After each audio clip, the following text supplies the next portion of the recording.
Well, hello, I'm Luther Kruger with the Big Blue Sun Museum of Solar Cooking in Minneapolis, Minnesota, and I'm in beautiful Fort Wayne, Indiana. Steve Harrigan and their wife Sheila's involved as well, with the Solar Clutch organization, and they have 3 or 4 different types of cookers that was just really great that I had this gap in the schedule pop up last minute, scheduled with Steve, to let's talk about their cookers and what they're doing to promote solar cooking. And then I'll just start with the usual, is how did you discover solar energy, solar cooking? Where did it all start? And then we'll get into where it's ending up. Sure, well, we lived for a while in Burkina Faso in West Africa. I grew up in West Africa, and my folks were missionaries and we were missionaries, and then we were learning French, and it's right on the edge of the desert there, and there was a Dutch lady that was cooking and making calabash cookers, and so we started doing that just for the fun of it. And for my son's mission project for school, science project, And so that created then kind of an interest in it, and then we started doing it off and on. And then we came back here to the States here, about 2000. That's 1996, I think we started doing that. Wow. So it was a little while ago. Yeah. And then, of course, we didn't know about the cook it and some of these things. We just knew about calabashes. So the internet came around, started learning about some of these other issues. But we went out to Sudan. We work with immigrants and refugees, and we started working with Sudanese from Darfur, and that's about the time the crisis broke out in Darfur. So they had a huge crisis. So we went out to try to help some of the people with a group called Samaritan's Purse, some of these very popular group, and we were just kind of with them for a while. And it was 115 degrees in the shade. I saw a thermometer hanging under an orange tree, and I said, I remember that we used to cook with the sun, and I know that when these women get firewood, they give them food and supplies, but they don't give them any firewood to cook with. So they're wandering around the desert looking for firewood. Where the danger and, is. Yeah, and then there was a lot of danger, a lot of abuse, and it was just huge. So that began a journey of going to Sudan for about 5 years, flying out in the desert, getting cheap local cardboard, shipping it across the desert, getting tin foil out of the Arab Emirates, getting all kinds of glue, trying all kinds of things. And we finally started doing that, and that began the journey. And we started with the Cook It, which is this basic, everybody knows about the Cook It. And that's a really great little model to start with. But what happened was, in time, in Africa or anywhere, cardboard doesn't last long. And especially cardboard that's really cheap made. So within a month or 2 or 3, it's gone. And so we were fixing it with plastic. We were taking pop bottles and opening them up, fixing the fingers and the neck and all these ideas we were coming up with. Then I thought, well, you know what? This plastic has got to be available, and that's where we came up with a flute board idea, because the stuff is tougher than all get out. And then laminating it with mylar. It's called the poly furnace, but basically it's a glorified Cook It. Similar idea, and we started cutting them out by hand until we had a huge order, and then somebody said, let me help you with a die to cut it out. So, and we were using the plastic bags, and plastic bags start floating around the world, you know that, and then they became outlawed in countries. And then it became an issue where really the Cook It almost lost its credibility because they used all these plastic bags. And then everybody was trying ideas, and so that's where we came up with the polypropylene, which is what this is actually made of, that material. And you have your anything that's recyclable, and it's PP, I think it's number 5, is polypropylene, number 5 recyclable. And it's all over in the stores, and basically that's what you use in your microwave. It's microwavable, food grade, and so we put our pots now on either on a little thing like this, or like to cook it on a little donut, put that on that, and then you pop that in there. And of course, depending on the size, it just cooks great. And then you can reuse it over and over again. So that's kind of how we've gone to that as far as for cooking this simple model without a thermometer. It's kind of like an art. Some people call it guesswork. It's an art. It's an art. Yeah. So that's how we started with that, and we've done that for years now in Sudan, and we've done that and sent that all over the world: Morocco, Egypt, Libya, not Libya, but Chad, as well as Sudan. We did it in Ethiopia. We've done it out in the Afar region. We've done it with all kinds of different people. Sure. Wow. And so you started with this. Did you grow to this, or is this a adjunct thing, or how did? This is scrap material. Okay. When you make this out of you get a big sheet. All this has to be bought in bulk. Right. Otherwise, you can't afford to do this. And so, as you cut it, you get 2 out of 1 sheet. And so the piece in the middle is 2 foot by 4 foot. Right. So that's what I designed this thing. All these pieces are all 2 foot by 4 foot, except for the back. Yeah. And so this has been designed with a. It went through multiple different levels, but it's got insulation. It's got a silicone seal. It's got aluminum flashing that we molded and made to a box. The reason we did it this big, American women cook with these things. To fit both of them in there. You want to be able to hold 2 of them, and it's got to be light enough, 13 pounds, that American fold it up and put it in her kitchen or the closet or someplace. Otherwise, if it's 20, 30 pounds, she won't pick it up. And then it's somewhat adjustable as the sun goes. We put Velcro here. I've tried different snaps and different things, but it cooks great. It's a labor of love to make, but it cooks great. It's insulated well. It's all high. The quality of the material is all really, really high quality. It's not the kind of stuff that you give to refugees, but it is the stuff that promotes solar cooking for Americans or for Westerners or somebody who wants a real good quality one. Yeah. Sure. And then it folds up like a suitcase. And Oh yeah. like that. Left, right. You have to be a little bit.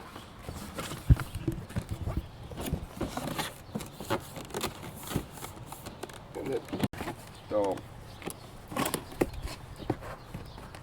And then as the sun goes down, you can adjust it. You can actually flip it on its back for early morning, like Sure. most of these cookers that are like this. And then it starts heating up from this is the bottom. So that's, and then you have a thermometer that tells you once it gets up to about 200 degrees, it'll start cooking, 250. Most cookers I have found have a break point of 250 degrees Fahrenheit. The steam starts coming up, unless you're cooking and grilling or doing something like with peanuts, something with no water. But once that steam starts coming up and Sure. clouds up the screen, then it starts to even out the temperature. So the burning doesn't really happen that much. And so that's where everything seems to cook around 250, 275. You can get them to 300, but then if you're cooking a lot of wet material, it's not going to stay that way. It's going to drop down, but it's still going to cook. Yeah. And so that's what I have found, and it's a great cooker, but it takes a lot of work to make. Sure. And it costs a lot of money. There we go. It's the quality of the material. Yeah. But what we found was that if we just took the box away and we went with just the reflectors and then a floor with a piece of plywood and then a reflective floor, we call it the Sun Scoop Light. Sure. And then we start packing these on. I could pack 6 of these different things. I had brats, chicken, vegetables, eggs, 5 or 6 things all at once cooking. The brats actually split and they all cooked, and he was just like, I can't believe this. So Sure. again, but there's no thermometer. So some people say, well, I really need a thermometer. I have to know what's going on. And then the art is a little bit gone. So if you want to be artistic, go with the simple ones. So, There we go. Yeah. That one, Sure. because it's basically just the reflector for this one. It's just a reflector, yeah. Yeah, so these basically are the same thing, but just the reflectors. We took all the labor of the box and insulation and the cost, and then we have the same type of thing where you can actually stack. You have to have the black pot with a black lid, and then this holds the heat close. You got to get something that's as close to the size of the pot as you can. Sure. It makes all the difference in the world. I've tried the huge, big plastic containers.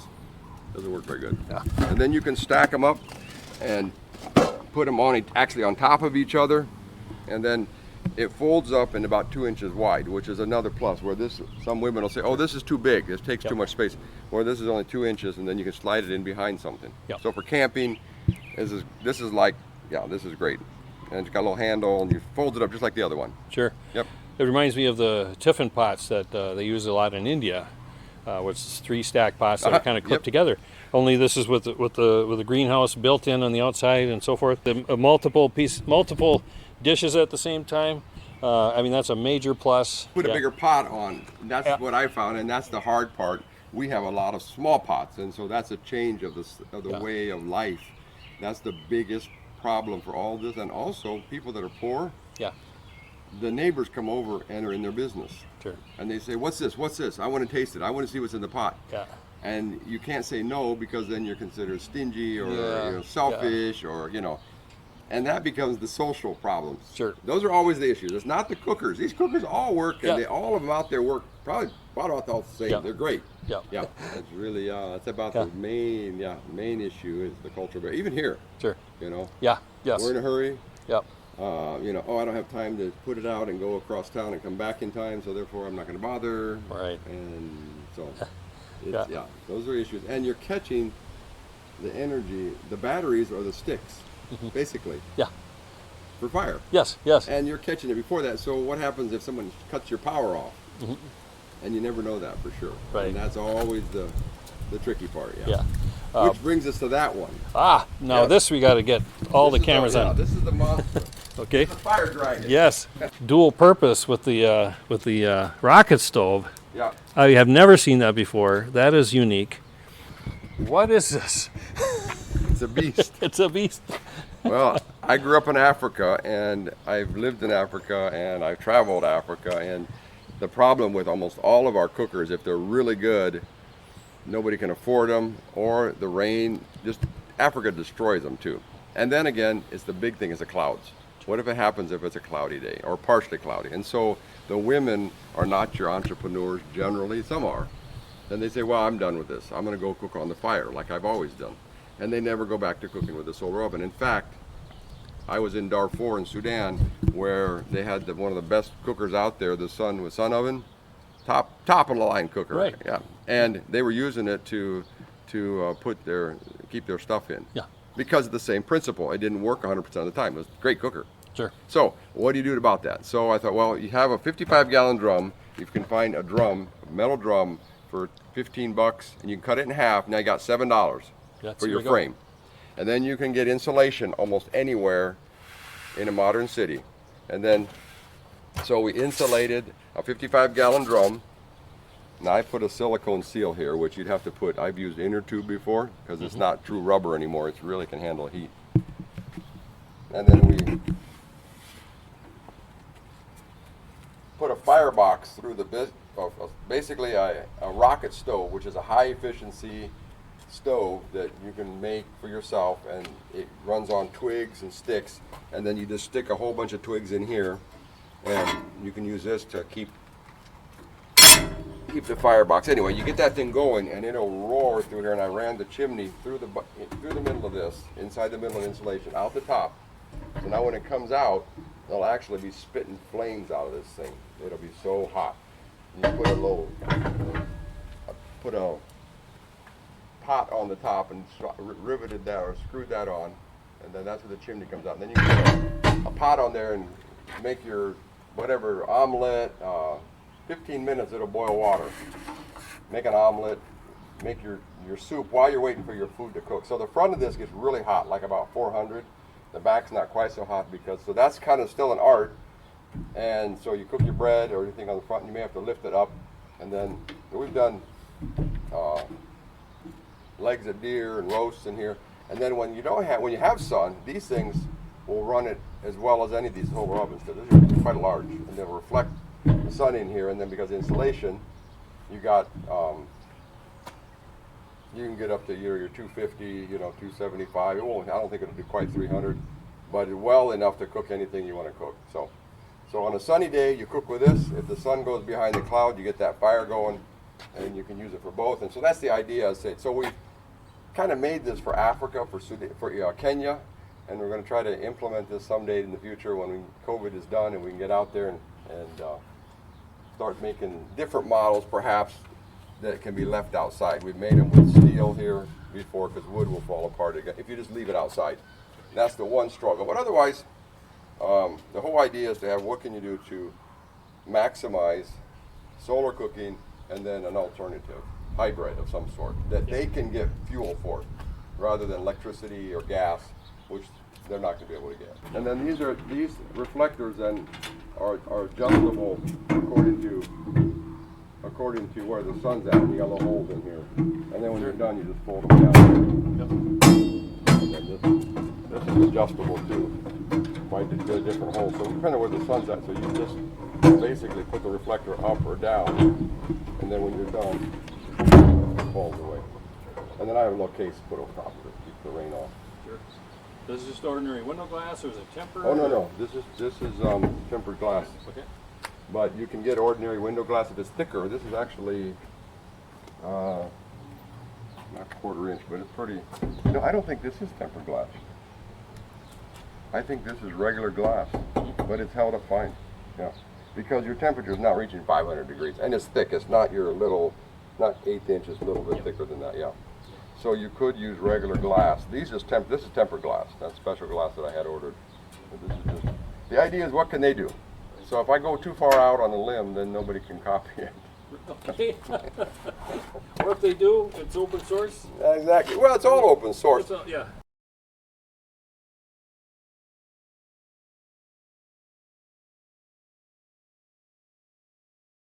You got to do it, and then you got to promote it. So how do you make life better for somebody? How do you help somebody? How do you open doors for communities? How do you step into another world, and instead of keeping it all for ourselves? Yeah. Some people want to save the planet. Some people want to save the trees. I want to save the people. Yes. Yeah. Get to that end. It's all worth it. Yep. One at a time. Yeah. Well, this is fantastic, because I am not kidding. I wouldn't even thought of this. And I've got a half barrel at home, right, Joe, that is going to serve some sort of cooking. But you've inspired me, because that's, because I still have the other half of the barrel, and we still have 2 or 3 other barrels that Joe's. Well, I made one with the other half. There we go. Without the firebox, though. Sure. That's the first one. So I have one just for solar cooking. Yep. And then I said, let's try one with the firebox. Now, I know that this works, and then we kind of moved to that. Yeah. They have to want to do it. So. Yeah. And it's hard. Solar cooking is hard to promote and say you're successful, because they always give you their best shot when you're there. They always say, oh yes, this is wonderful, because they're always hoping you'll come with something else. Right. And so you really like that whole solar cooker stuff internationally. You have that printout. It takes 3 years to change a society. Well, that's probably about right. Yeah. If it works, if they're even doing it. Right. The entrepreneurs first. Yeah. But then if there's no money in it for them, and there's no return, it's got to make their life better. I have heard some say, 3 years, 5, maybe a generation.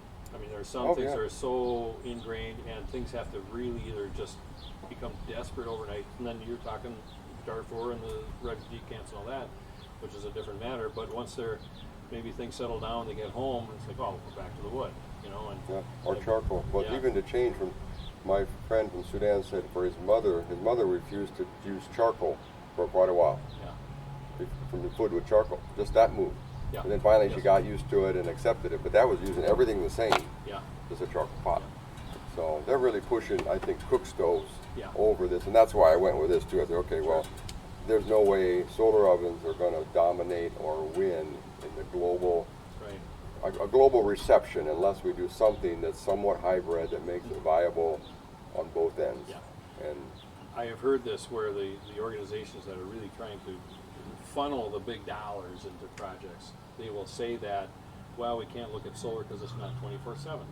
So they'll default to importing propane or what have you, the charcoal. And this is a big step toward solving that conundrum, because you can say, so what, sunny? You don't have to spend a day, 2 days worth of income to do 1 day's worth of food. Yeah. Because you can when you need to, but you don't have to when you don't have to. And you can cook at night. And this pot, this chimney could be sent outside. You could put an angle on, then put it outside and have it indoors, and hardly any fire. Because once this thing gets going, there's almost no smoke. Because that's one of the things about rocket stoves. There's almost no smoke at all. Yeah. Once it gets going, it's clean. Sure. So that's why I went with a rocket stove. Yeah. I thought of putting an African charcoal pot, and I've had all kinds of ideas, but I still might do that just for the fun of it. Sure. But well, and this could, that's multi-fuel. I mean, it could be sticks or it could be charcoal, or I have, yeah, what I did, I actually took, I got this going with, once I got it started, I put fire, what these, fire, Like those fire starter logs? well, I got that started, then I put those little pellets. Oh, wood sure, pellets. sure, yeah. Because that's another big thing they're doing, is making their own wood pellets or, whatever, briquettes or whatever. Yeah. And then once it got going, it burned great with that. Sure. So I haven't really focused on that. I just had sticks, and just got it going with that. Sure. So, and you can make this consume a lot more bigger. You can make rocket stoves of all kinds and ways. But this was just my first rocket stove I ever welded up. Sure. So it worked. So I stuck it on. That's right, yeah. And this could be a step toward that too, because how many meals can you fit in there, and because you can do it 24/7, maybe a school or a church could adopt one of these, or if you were willing to open source it, they could make it, or they just figure it out anyway. It's open source. Well, you're gonna say, There's they'll figure it out. Yeah. Anything I do, I said, you know what? If you want to do it, because it's a lot of work. Yeah. God bless you, because it's like a lot of work. Yeah. So it covers two angles, is what I'm saying. Is I'm hearing it more from folks who are saying that the individual cookers, that's where the adoption seems to be the most difficult, because you have to change one family at a time, as opposed to Ivan Yahonitsky in Lesotho. He has a tube cooker with a parabolic trough reflector, and he can do 6 or 7 loaves of bread at a time in the same time as a regular gas oven. That kind of thing is gaining a little traction, to be able to say, well, should we get more of these, or the Scheffler one, where it's that big reflector going into a big cooking area for like a dormitory or something.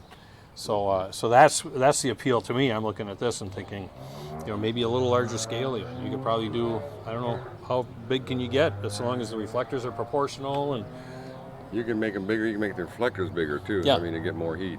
Yeah. I went 55-gallon drum because that's what everybody has. Exactly. You can make them bigger. I know that Sun Ovens has that huge monster village. Yeah, the village. Yeah. I picked it up last year. Yeah. So but again, I've seen that where it was sitting, because everybody forgot how to use it. Yeah. And so yeah.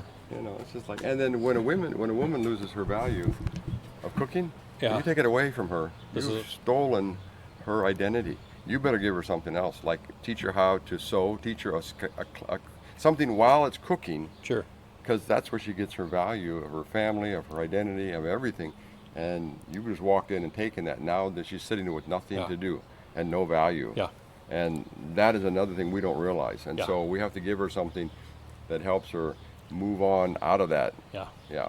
Well, and we think we're so smart, saying, well, as soon as they discover, they won't have to be stirring it or tending to the fire inside the hut and all the health benefits. But we forget that you give someone that relieves them of that time, you're also taking away. You have to. Yeah. And that's where it needs to go alongside of something else that gives them an alternative of something to do. Places what you've taken from them. Even though we don't think we've taken something, we have. Yeah.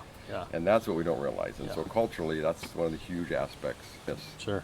Now, do you do something of that when you go over, or when your teams go over? Well, again, that takes time. Yeah. And so I've come down to, I only have so much time. And so if I go to say, well, I'm going to start a program, and then if I do that, I have to manage that. So I have to say, okay, well, I can offer this. Can it go with anything? Sure. Realizing that, okay, this is what we really be needing to do, or needs to be in an alternative technology center, and then it needs to be promoted.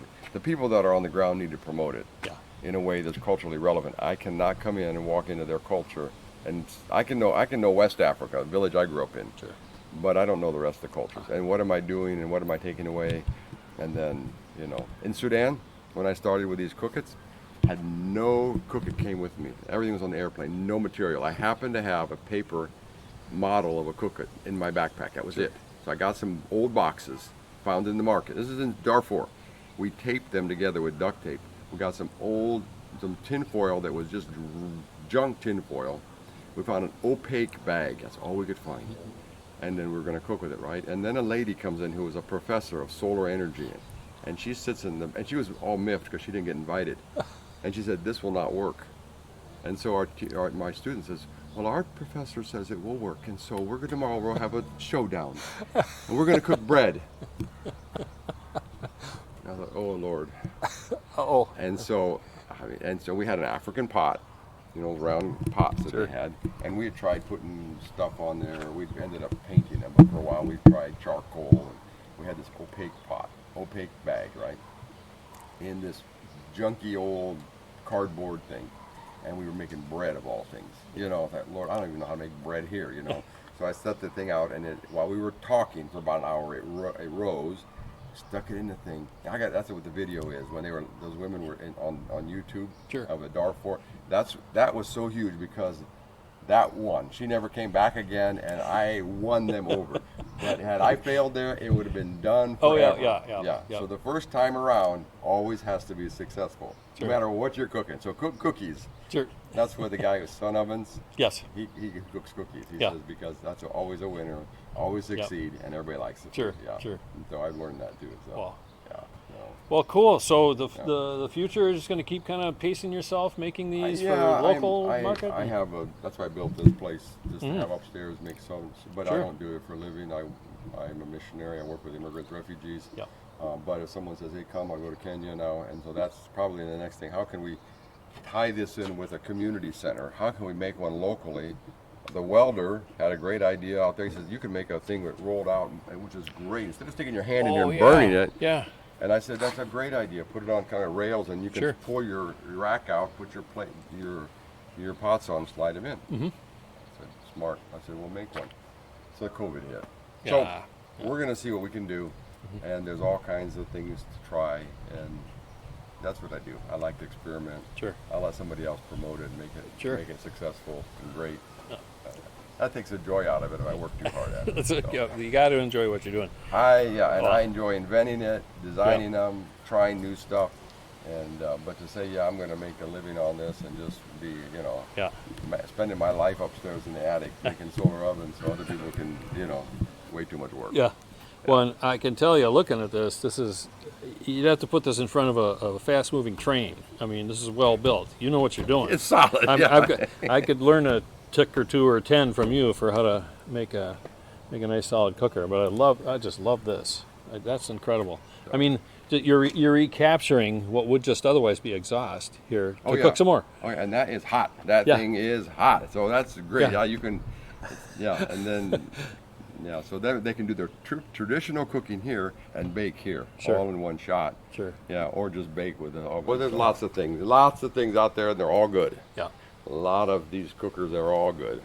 They really are. Yeah. And they probably all cook about the same way. If the sun shines, the simple cardboard cooks as good. I had a solar sun oven in Sudan, in the desert, right side by side, cooking at the same time as a cheap cook it. And they cook the same because the sun was out. Yeah. Now the sun starts going back, the sun oven's going to take off. Back to square one. Yeah.